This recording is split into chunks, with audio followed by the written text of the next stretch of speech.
hoje continuar falando a respeito daquela série Reaprender. Talvez essa seja a última ou a penúltima, né? Abra lá sua Bíblia em Mateus capítulo 6, versículo 25 ao 34. Hoje nós vamos falar sobre reaprendendo a viver. Reaprendendo a viver. É claro que eu não vou ser bobo de falar nenhuma palavra minha, né? Porque com bastante irmãos bem mais velhos do que eu, meu pai aqui, meu avô ali, eu não sou bobo de falar nada a respeito de querer ensinar a viver. Mas a gente vai refletir nas palavras de Jesus. Jesus, ele sim pode nos ensinar a viver. Mateus capítulo 6, versículo 25 ao 34. Os irmãos acharam? Diz assim a palavra do Senhor: portanto, eu lhes digo, não se preocupem com sua própria vida, quanto ao que comer ou beber, nem com o seu próprio corpo, quanto ao que vestir. Não é a vida mais importante que a comida, e o corpo mais importante que a roupa? Observem as aves do céu, não semeiam, não colhem, nem armazenam em celeiros, contudo o Pai Celestial as alimenta. Não têm vocês muito mais valor do que elas? Quem de vocês, por mais que se preocupe, pode acrescentar uma hora que seja a sua vida? Por que vocês se preocupam com roupas? Vejam como crescem os lírios do campo. Eles não trabalham, não tecem. Contudo, eu lhes digo que nem Salomão, em todo o seu esplendor, vestiu-se como um deles. Se Deus veste assim a erva do campo, que hoje existe e amanhã é lançada ao fogo, não vestirá muito mais a vocês, homens de pequena fé? Portanto, não se preocupem dizendo, o que vamos comer, ou o que vamos beber, ou o que vamos vestir, pois os pagãos é que correm atrás dessas coisas, mas o Pai Celestial sabe que vocês precisam delas. Busquem, pois, em primeiro lugar o reino de Deus e a sua justiça, todas essas coisas lhes serão acrescentadas. Portanto, não se preocupem com o amanhã, pois o amanhã trará suas próprias preocupações. Basta a cada dia o seu próprio mal. Amém? Ele está sentado.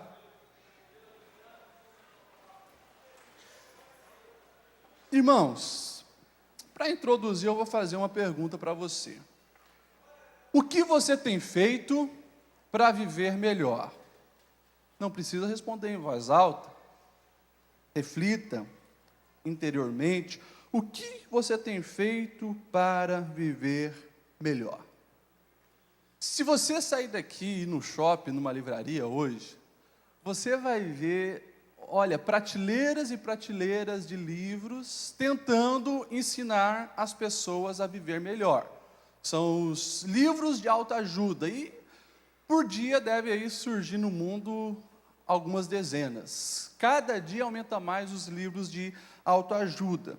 E se você dá uma olhada neles, você vai ver que a maioria, eles tentam ensinar a encontrar a felicidade. E poucos, como Jesus, ensinam que a felicidade vem quando a vida tem um significado do existir. A pergunta que Jesus nos ensina a fazer não é como posso ser feliz, mas o que dá sentido à minha vida. E se eu encontrar o sentido da vida, consequentemente, eu serei feliz. Jesus, nos seus ensinamentos, e aqui ele está no Sermão do Monte, justamente quando ele faz o resumo de tudo aquilo que ele iria ensinar na sua vida. E uma dessas coisas é a respeito disso aqui, as preocupações da vida.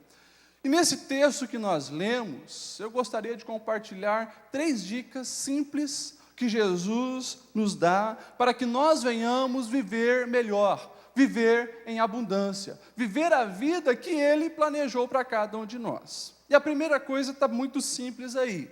Versículo 25 ele diz, portanto eu lhes digo, não se preocupem com sua própria vida, quanto ao que comer ou beber, nem com o seu próprio corpo, quanto ao que haver de vestir. A gente olha assim e parece meio hilário, Jesus dizendo para não se preocupar com a própria vida. E está aqui a primeira dica dele para você viver melhor. Preocupe-se menos. Preocupe-se menos. É claro que nós precisamos já, de início, diferenciar aquela prudência que nós temos, por exemplo, tomar medidas necessárias para que no futuro eu faça boas colheitas. Isso é prudência. Eu vou pagar uma boa escola para o meu filho hoje, para que no futuro ele possa ter um bom emprego. Isso é prudência. O que Jesus está falando aqui é preocupação relacionada à ansiedade. O termo que ele usa no grego é o merimna, que é justamente aquilo que traz aflição, é aquilo que impede nós de vivermos bem. Portanto, não podemos cair no erro, como muitos fazem, vão interpretar a Bíblia e dizer, está vendo? Jesus me ensina a não me preocupar, então eu vou dormir, relaxar, e vir assim, aquela desculpa de vagabundo. Isso não é o que Jesus estava ensinando. Jesus estava ensinando que nós não devemos e não podemos viver em ansiedade, nos preocuparmos, como o nome já diz, preocupados com coisas que podem acontecer no futuro, e isso nos gerar aflição e limitar a nossa vida. E quando nós olhamos para a nossa sociedade de hoje, a gente vai ver uma sociedade mergulhada nessa preocupação aqui que Jesus está falando. Nós vamos ver igrejas abarrotadas de pessoas ansiosas, nessa categoria que Jesus coloca aqui para nós não sermos, não andarmos preocupados desse jeito. Você vai ver a vida humana, e você vê um ciclo praticamente constante de preocupação, exceto pela primeira fase da vida, as crianças que são um exemplo para cada um de nós. E eu olho para Jesus, quando ele diz lá em Lucas 18, deixe vir as minhas crianças, não as impeça, pois o reino de Deus pertence aos que são semelhantes a elas. Uma das características que eu vejo é justamente isso. Criança não se preocupa, criança vive o momento, criança quer brincar, quer pular, não quer perder tempo. Lá em casa, todo dia é uma briga quando vai colocar as crianças a dormir, porque eles não querem dormir, eles querem festar, eles querem viver o momento. Não estão preocupados que vai vir uma conta de luz para pagar, não estão preocupados que a mensalidade da escola vai vencer, eles não estão preocupados com nada. Eles vivem a vida. Por quê? Confiam plenamente nos pais. E Jesus, quando ele estava falando dessa nossa primeira fase de vida, da infância, eu creio que também essa era uma das características que ele nos ensina a imitar as crianças. Daí depois vem a adolescência, aí já entra esse ciclo da preocupação. Adolescente, ele é muito preocupado em ser reconhecido pelo grupo, em fazer parte de um grupo. E daí ele já começa a gastar mais tempo na frente do espelho, já começa a querer entrar na moda de vestir, porque ele está preocupado com essas coisas. Daí vai para a juventude, preocupado com profissão, preocupado com os estudos. A gente depois vê quem recém-casa, quer casa, preocupado em adquirir um imóvel, e essas coisas vão vindo. Depois vem filhos, sempre preocupado com os filhos, educação dos filhos, até chegar lá na terceira idade. E daí está muito preocupado às vezes com a saúde, preocupado com a família, preocupado que está chegando o fim da vida. E o ciclo da humanidade é assim. Vivem preocupados nessa categoria de ansiedade que o Senhor nos mostra aqui, que Ele diz que nós não devemos viver assim. Para sermos melhores, qual é a solução disso? Qual é a alternativa que nós temos para viver melhor? É bem simples, é confiar em Deus. E Jesus deixa bem claro os exemplos ali da natureza. Estão vendo os pássaros? Você não vê os pássaros preocupados, você não vê os pássaros ansiosos. E claro, quando nós olhamos a vida de um pássaro, você vê que um pássaro não é aquele vagabundo que fica deitado no ninho esperando Deus botar uma minhoca na sua boca. Ele vai lá, pega a minhoca naturalmente, mas você não vê ele preocupado com o dia de amanhã, fazendo um estoque de minhoca. Você não vê o pássaro preocupado, se atarefando, se estressando, nessa ansiedade toda no seu dia a dia. E Jesus diz, olha, se Deus cuida dos pássaros. Você acha que vocês, imagem e semelhança dele, a coroa da criação, vocês acham que ele não vai cuidar de vocês, gente? A vida não é mais do que comer e se vestir. Olha os lírios do campo. Olha a formosura deles. Nem Salomão, ou seja, o maior rei de todos, que tinha grandes fortunas, um dos homens mais ricos que já pisou na terra, nem ele conseguiu se vestir de uma maneira tão linda como o lírio dos campos. Deus não vai também cuidar da vestimenta de vocês? E daí ele faz uma comparação pesada. Por isso que Jesus, ou é tudo ou nada. Ou você se simpatiza e vive para ele, ou você vai criar uma repulsa por ele. Não tem meio termo. Ele diz assim: pois os pagãos é que correm atrás dessas coisas, mas o Pai Celestial sabe que vocês precisam delas. Eu gosto da versão que o pastor Eugene Peterson traduziu desse versículo, naquela Bíblia a Mensagem. Ele diz assim: quem não conhece a Deus e não sabe como Ele trabalha, é que se prende a essas coisas, mas vocês conhecem Deus, sabem como Ele trabalha, orientem sua vida de acordo com a realidade, a iniciativa e a provisão de Deus. Ou seja, é uma dica simples, é uma dica que você já ouviu, que você já sabe, mas a gente continua repetindo. Vivemos em ansiedade, vivemos trazendo os problemas do futuro para o presente, e aí nós temos vidas medíocres, longe da vida abundante que o Senhor planejou para nós. E você sabia que ansiedade é pecado? Ansiedade é pecado, ou seja, isso que nós estamos vendo aí, um mal da população que é uma epidemia, é pecado.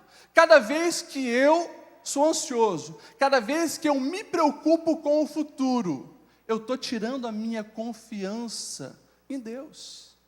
Deus, Ele não é tão poderoso assim para me cuidar lá no futuro, portanto, eu fico ansioso, portanto, eu me preocupo do futuro. É duras as palavras de Jesus para nós, mas é isso. Daí a gente vê Pedro, lá na primeira carta, capítulo 5, depois de passar por grande transformação e ver, literalmente ver e viver o agir de Deus no dia a dia, provendo para eles, daí ele vai dizer: lancem sobre ele toda a vossa ansiedade, porque ele tem cuidado de vós. E a gente vê também Paulo, depois de converso, depois de ver experiências de provisão de Deus, milagres de Deus, um atrás do outro, que ele escreve lá em Filipenses 4 e 6. Não andem ansiosos por coisa alguma, mas em tudo, pela oração e súplica e com ação de graças, apresente seus pedidos a Deus. E a paz de Deus, que excede todo entendimento, guardará o coração e a mente de vocês em Cristo Jesus. São palavras diretas, que mostram que nós não podemos viver ansiosos e preocupados com o futuro, se queremos ter vida abundante. Irmãos, isso é fácil? Não é. Mas Paulo, ele deixa a solução: relacionamento com Deus. Bateu aquela preocupação, bateu a ansiedade, não adianta se estressar. Vai orar. Vai conhecer melhor esse teu Deus, vai saber que esse é um Deus que provê, é um Deus que age, é um Deus que tem cuidado de nós. Hoje no Facebook, enquanto estava estudando aqui, eu coloquei uma frase do Barclay, que é um teólogo que eu gosto muito, e ele diz assim: quem conhece a maneira de Deus agir no passado, e essas histórias todas, está alimentando o seu coração e não irá temer o futuro. Não tem por que temer o futuro quando nós conhecemos quem é o nosso Deus. E se você é um cristão verdadeiro, se você se lançou aos braços do Senhor, se você se deixa realmente ser guiado pelo Senhor, fica tranquilo, o Senhor tem cuidado de vocês. É claro que isso é um aprendizado da vida, até hoje eu aprendo sobre isso. E eu louvo a Deus pela vida da minha família, louvo a Deus pela vida do meu pai. Porque o meu pai, ele é um homem que consegue, mostrar isso para mim de uma maneira muito mais clara. Várias coisas negativas aconteceram na nossa vida, e uma delas foi o meu acidente, onde eu quase morri lá em Lages. Bati a cabeça, fiquei 4 dias na UTI, depois inflamou, a cirurgia, porque tinha que ser colocado um dreno, tiveram que abrir tudo de novo. No primeiro acidente, quando eu bati, tiveram que fazer a cirurgia, eu não vi nada, apaguei. Mas aí eu voltei para casa, e quando começou a inflamar, eu corria risco de vida, porque ia abrir tudo de novo, eles iam mexer tudo de novo na minha cabeça.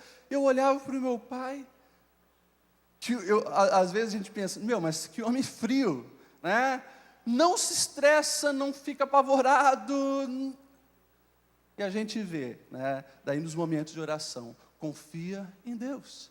O futuro está na mão de Deus. Faz o que é necessário, mas não adianta se estressar, não adianta viver ansioso. A nossa vida, o futuro, os nossos problemas estão na mão de Deus.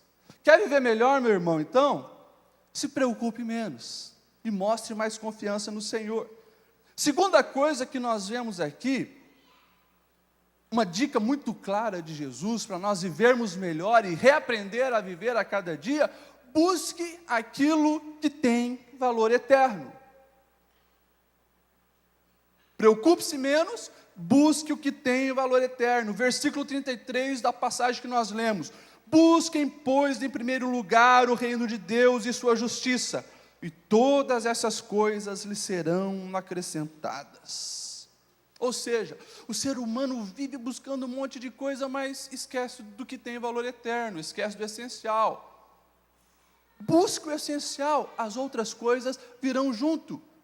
Jesus deixa bem claro, mas desde o início até os dias de hoje, a gente vê as pessoas que querem seguir a Jesus não praticando isso. Quando Jesus diz busquem, Ele está dizendo justamente se envolvam com o reino de Deus. Ou seja, não é se envolver com uma teoria religiosa.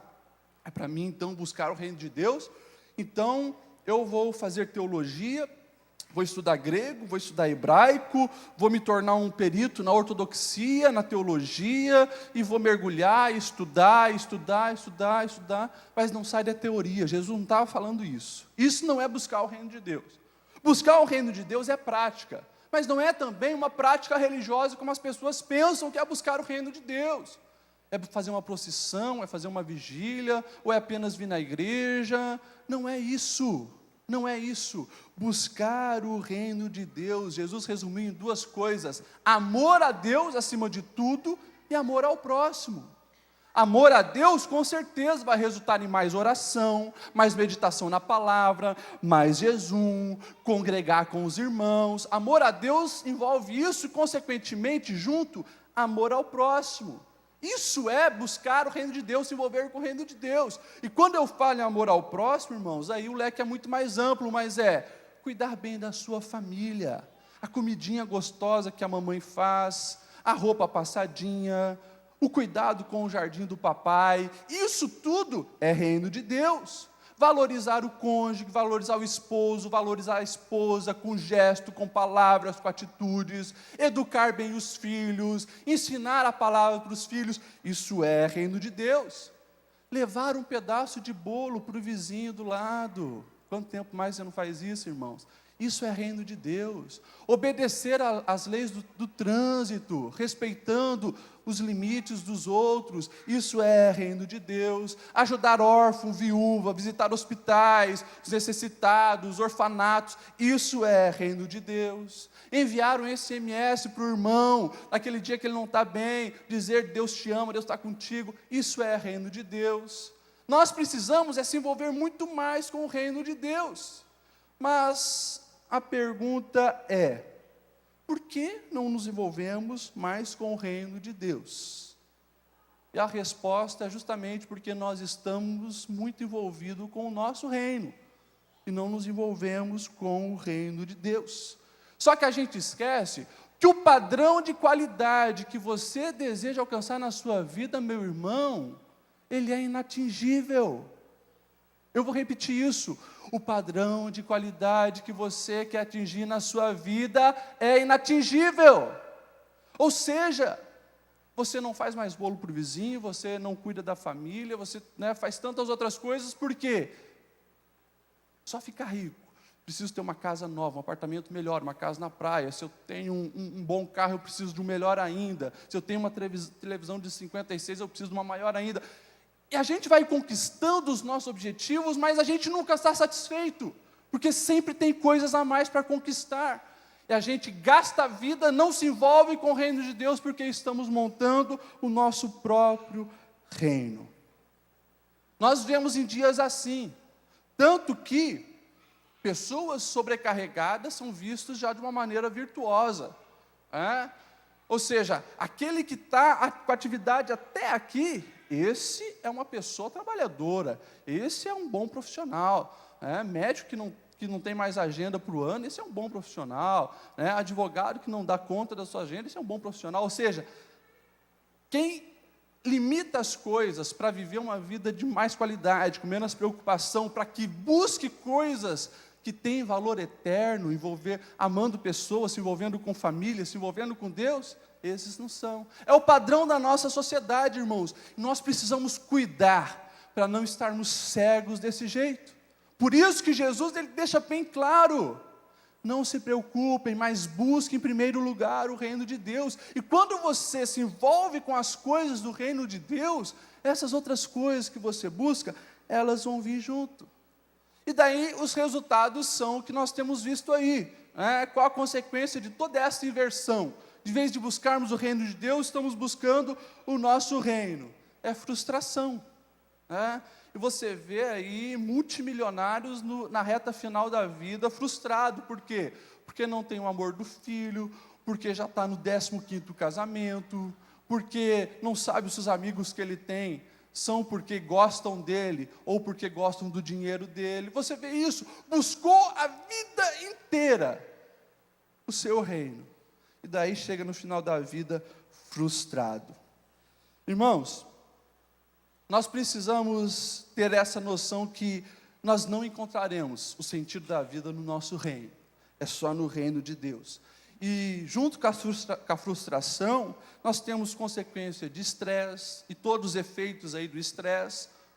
Hoje, dá uma olhada aí nos antidepressivos que nós temos visto, nas pessoas que vivem aí o tempo todo estressada. Os fisioterapeutas aí não dão conta de tanto músculo embolado nas costas das pessoas. É o que nós temos visto aí, os problemas de gastrite e tantas outras coisas. Por quê? Porque se preocupamos todos, vivemos estressados.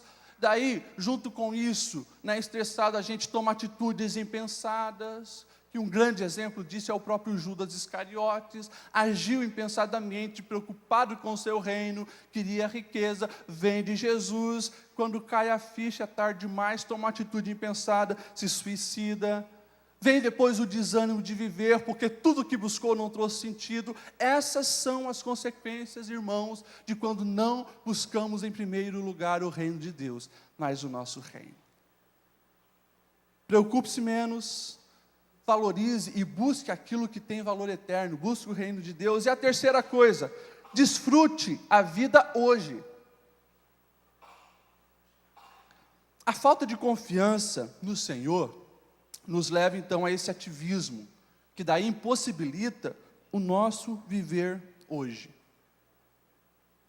Como Deus não dá conta da minha vida, Deus não dá conta do futuro, eu preciso então me virar, eu preciso correr atrás. É um exemplo clássico de Sara e Agar. Deus chega para Abraão e para Sara e diz: olha, dá uma olhada nas estrelas do céu. Você consegue contar? Não, Senhor, não consigo. Assim vai ser a sua geração. Assim vai ser a sua descendência. De você vai surgir tantas pessoas como as estrelas do céu, como as areias da praia. Ok, Senhor, eu acredito nisso.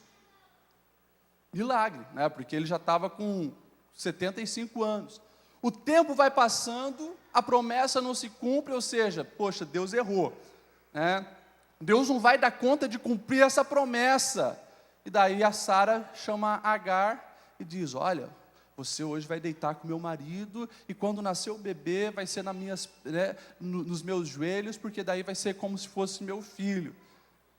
E daí toma a atitude impensada, né, tirando os planos de Deus, faz os planos dela, e daí depois ela depois que Ismael cresce, essa criança cresce, está um adolescente, ela fica com ciúme e tem que mandar ele embora, porque agora sim, nasceu o filho da promessa, nasceu Isaac. Mas é justamente isso, quando nós não confiamos no Senhor, a gente tem que tomar atitudes, daí a gente mergulha nesse ativismo maluco que nós vemos nos dias de hoje, que não tem tempo para nada. E essa administração do tempo eu tenho falado, né, desde o ano passado todo aqui, porque a gente não tem mais tempo para orar, para ler a Bíblia, para fazer culto doméstico, para visitar, para nada. Estamos sempre preocupados com o nosso reino. E a gente precisa ter essa noção, que se nós não desfrutarmos o hoje, nós não vamos viver uma vida abundante. Por quê? Porque a felicidade não está no futuro. A felicidade não está no futuro. É a parábola que Jesus contou do rico insensato. A colheita abundante, vamos fazer, né, a arrecadação então de tudo que a terra está brotando. Peraí, mas não tem como colocar nesse espaço que nós temos nos celeiros. Já sei, não vamos buscar o reino de Deus em primeiro lugar, não vamos dar para os pobres, não vamos distribuir, não. É o meu reino, vamos construir celeiros maiores. Daí ele vai estocando, quando está cheio, Deus diz para ele: ô cabeção, hoje você vai morrer. Hoje te pedirão a alma e tudo que você guardou vai ficar para quem? E é o fim. Ele que estava pensando, não, agora, meus celeiros estão cheios, agora sim eu vou curtir a vida, vou beber, vou comer, vou descansar. Acabou. Porque via a oportunidade de ser feliz apenas no amanhã. Quando nós precisamos ser felizes hoje. E como tem gente deixando para ser feliz no futuro.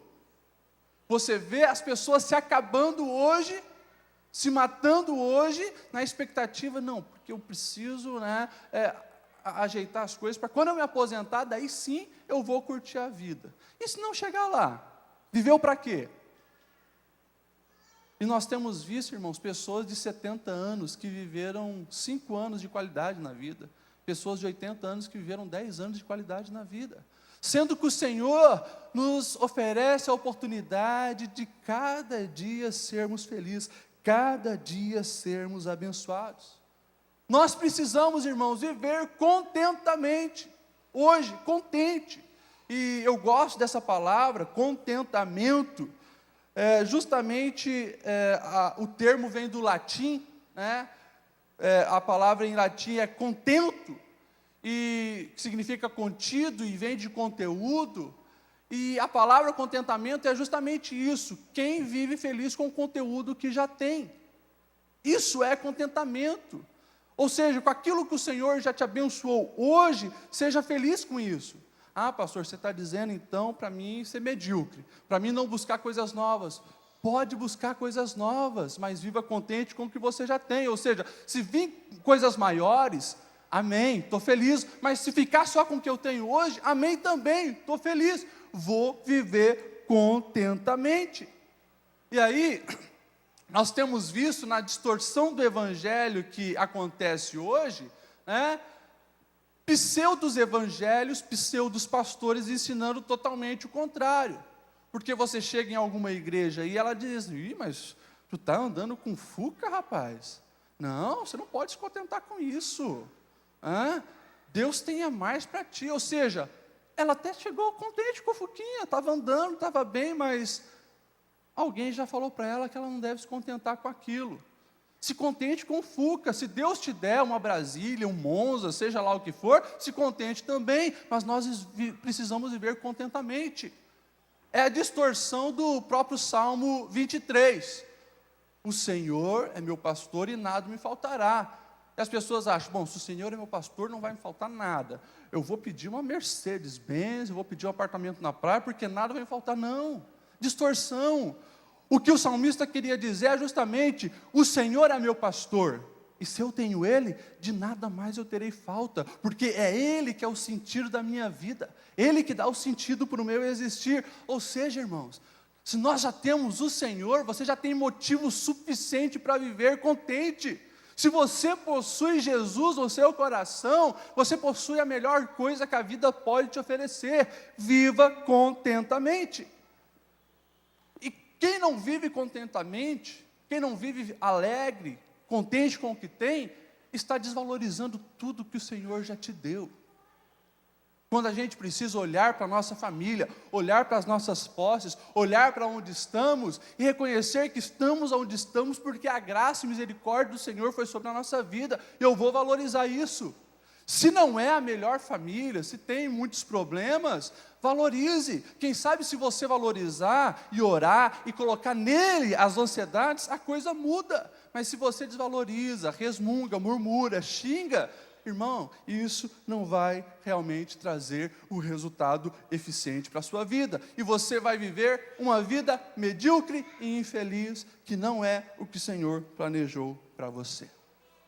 Certa vez, perguntaram para um rei sobre o sentido da vida, sobre as coisas mais importantes da vida. E daí o rei refletiu e acabou chamando os sábios. E ele chamou todos os sábios dele e diz: olha, eu quero o auxílio de vocês para responder 3 perguntas. Qual é a pessoa mais importante da minha vida? Qual é o momento mais importante da minha vida? E qual é a missão mais importante da minha vida? E os sábios pensaram: puxa, se a gente dizer que a pessoa é a esposa, é a rainha, ele vai ficar assim com os filhos e tal, e discutiram, será que o momento foi a coroação dele e tal? Não, foi quando ele ganhou aquela batalha. Poxa, a missão, difícil. Mas surgiu um sábio, que levantou-se e disse: rei, eu vou te ajudar, eu vou te responder. É muito simples isso. A pessoa mais importante da sua vida é quem está do seu lado, próximo de você nesse momento. O momento mais importante da sua vida é o agora. O passado já passou, o Senhor não muda mais. O futuro o Senhor nem sabe, né, se vai estar lá. O momento mais importante é agora. E a missão mais importante da sua vida é fazer essa pessoa feliz. Todos aplaudiram, o rei ficou satisfeito. Isso encaixa perfeitamente nas instruções de Jesus para cada um de nós. Irmãos, nós precisamos levar a sério as 3 dicas de Jesus. Se preocupe menos, se envolva mais com o reino de Deus e coloque Ele em primeiro lugar na sua vida. E aprenda a viver e desfrutar o presente. Fala para quem está do seu lado assim: meu irmão, você vai morrer. O tempo passa, não volta mais, e você não vai ter outra vida. Leve isso a sério, meu irmão. Olha, eu às vezes fico impressionado com a filosofia espírita. É muito agradável, né? Ou seja, você sempre vai ter chances. Se você morrer e não foi uma boa pessoa, você vai ter uma chance de reencarnar e viver melhor. E se não der certo de novo, você vai poder reencarnar de novo. Vai. Mas a palavra de Deus é bem clara, diz que o homem verá uma só vez, e depois da morte vai vir o juízo. Ninguém de nós vai ter outra oportunidade para viver. A gente não gosta disso, alguém dizendo para a gente que eu vou morrer, sai fora, irmão. Né? Tinha gente já olhando meio assim, de canto de olho, mas é isso. Você só tem essa vida para viver. E se você não aproveitá-la bem, você não terá uma nova chance. Isso precisa ficar bem claro para nós. Eu dei uma risada quando eu li o texto do Rubem Alves, ele criticava, né, a cerimônia de aniversário. Porque a cerimônia de aniversário é justamente, né, o fogo simboliza a vida, um ano da vida. E quando você assopra, né, você está dizendo que aquele ano passou. É quase que a luz fosse a vida e o apagar fosse a morte. E ele disse que todo mundo faz isso feliz, né, muitas vezes sem pensar que o tempo está passando e você não vai ter outra oportunidade para viver. E daí, A minha sugestão para você, e já para finalizar esse sermão, é que você obedeça o especialista. Como eu disse, não é as minhas palavras, é a palavra de Deus. Se você tem problema no nariz, você vai no médico especialista, né, o otorrino. Ele vai lá e vai te orientar a fazer alguma coisa. E se você fizer, vai dar certo. Aqui nós estamos olhando para o que o especialista, o Criador da vida, nos orienta a fazer. E claro, aqui está a resposta por que muita gente continua cansada, estressada e vazia dentro da igreja. Jesus, ele diz: vinde a mim todos que estáis cansados e sobrecarregados, eu vos aliviarei. A partir do momento que você toma o meu jugo, os meus ensinamentos sobre você, vai ficar aliviado. Só que tem muita gente que está na igreja e não tem coragem de obedecer, o especialista diz. Não tem coragem de parar de ser ansioso, de colocar a preocupação nas mãos do Senhor e não se preocupar mais. Não tem coragem de buscar em primeiro lugar o reino dos céus e a sua justiça. E não tem coragem de viver a cada dia, desfrutar cada momento. Daí, meu irmão, se você não obedecer o especialista, não tem o que vai resolver. Você vai viver uma vida medíocre, infeliz, cheia de problema, e vai acabar a vida estressado, se lamentando, porque antes você não fez o que deveria ter feito. Eu finalizo então com as palavras de Deus reveladas para o povo de Israel, através do profeta Miqueias. E depois de Deus puxar a orelha do povo, questionando ele se os ensinamentos dele eram muito duros, Miqueias capítulo 8, versículo 6, o Senhor diz assim: ó homem, o que é bom e o que o Senhor exige de vocês é que pratique a justiça, ame a fidelidade e ande humildemente com o seu Deus.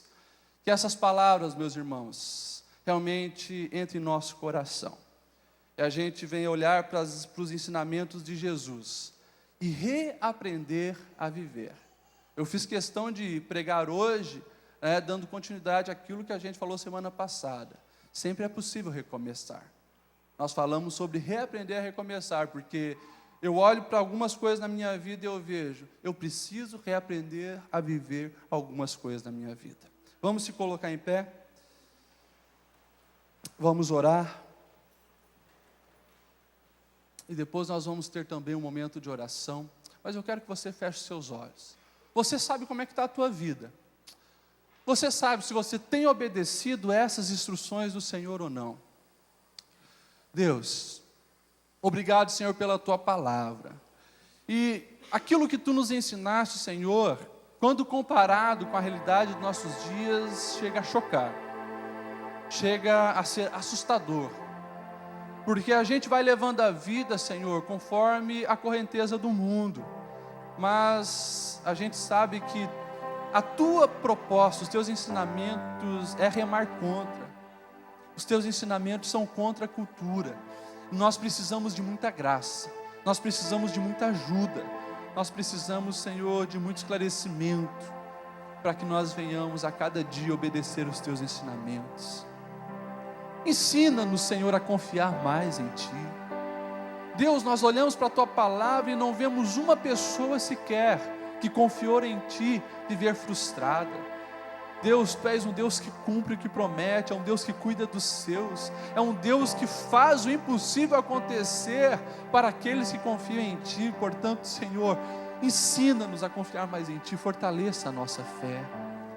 Ensina-nos a vivermos menos preocupados, Senhor, e descansar mais em Ti, porque esse fardo da vida tem nos matado, esse fardo da vida tem nos cansado, esse fardo da vida tem nos estressado. Nós não queremos isso, mas nós queremos, Senhor, confiar em Ti e ter tempo para investir no Teu reino, ter tempo, Senhor, para nos engajarmos nas Tuas causas, ter tempo, Senhor, para amarmos pessoas, para ajudarmos vidas, investindo nosso tempo e nossos recursos, Senhor, naquilo que tem valor eterno. Nos ensina, Senhor, a isso. Ensina a valorizar, Senhor, aquilo que temos e o momento que temos. Ensina-nos, Senhor, a nos contentarmos com aquilo que o Senhor já proveu na nossa vida. Ensina-nos, Senhor, a vivermos cada dia sem nos preocuparmos com o futuro. Essa é a oração da tua igreja, que deseja, Senhor, em dias onde as pessoas estão buscando paz, solução, e não sabem aonde encontrar uma nova maneira de viver, que nós possamos, Senhor, ser cartas vivas do que Deus tem feito na nossa vida, que nós possamos ser exemplos, Senhor, do que é descansar em Ti, que nós possamos, Senhor, através das nossas atitudes, do nosso viver, mostrarmos, Senhor, a Tua luz, mostrarmos que em Ti há, Senhor, realmente o sentido real de viver. Essa é a nossa oração, em nome de Jesus. Amém.